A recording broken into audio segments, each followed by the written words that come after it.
ఓం శ్రీమాత్రే నమః. భగవన్నామస్మరణ. మనకి శాశ్వతమైన భోగభాగ్యాలు కావాలి, శాశ్వతమైన మనశ్శాంతి కావాలి, శాశ్వతమైన అభివృద్ధి కావాలి. కానీ ఇవన్నీ ఇచ్చే దైవనామస్మరణ మాత్రం పట్టుమని 10 నిమిషాలు చేయలేము. గంటలు గంటలు టీవీలో సోది చూస్తాం. ఆ సోది మన జీవితానికి ఏమైనా అభయం ఇస్తుందా? ఏమైనా ఉపయోగపడుతుందా? 10 నిమిషాలు దైవనామ స్మరణ చేయలేని మనకు దేవుడు శాశ్వతమైన మోక్షాన్ని, అభివృద్ధిని ఎలా ఇస్తాడు? కొత్త విషయాలు అంటే మన జీవితానికి పనికొచ్చే విషయాలు మన మనస్సుకి అస్సలు నచ్చదు. అందుకే చిన్న పిల్లాడిని స్కూల్లో చేర్పిస్తే స్కూల్కి వెళ్ళనని ఏడుస్తాడు. వాడిని ఎలాగో నయానా భయానా నచ్చజెప్పి స్కూల్కి వెళ్ళే అలవాటు చేస్తాం కదా, అలాగే మన మనసు కూడా అంతే.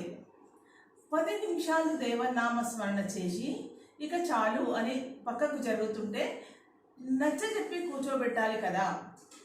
జీవితంలో శాశ్వతమైన సుఖాలు కావాలి, మోక్షం రావాలి అన్నప్పుడు 10 నిమిషాలు దైవనామ స్మరణ నుండి పక్కకు తప్పుకుంటే కుదురుతుందా? ఇంత చిన్న లాజిక్ ఎలా మిస్ అవుతున్నాం? జన్మ జన్మల నుండి ఆచరిస్తూ వస్తున్న దుష్కర్మ ఫలితాలను నశింపజేసుకోవడానికి గాను నిరంతర భగవన్నామ స్మరణ తప్ప అన్నే మార్గం లేనే లేదు. నూనెలో వేయించిన విత్తనాలు ఎలా మొలకెత్తే గుణాన్ని కోల్పోతాయో అలాగే భగవన్నామ స్మరణ వలన ఆయా చెడు కర్మలు చెడు శక్తిని ఇచ్చే శక్తిని కోల్పోతాయి. అందుకే కలియుగంలో భగవన్నామ స్మరణకి అంత ప్రాముఖ్యతనిచ్చారు. చంచలమైన మనస్సుకు సార్థకత చేకూర్చే సాధన దైవనామమే. పాప కర్మల వలన పాపం అనుభవించడానికి జన్మించాలి, పుణ్యకర్మల వలన పుణ్యం కోసం జన్మించాలి.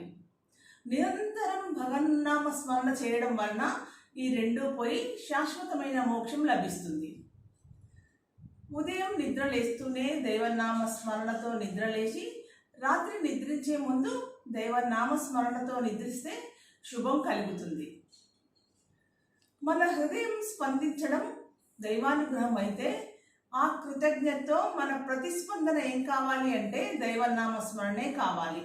జై శ్రీరామ్.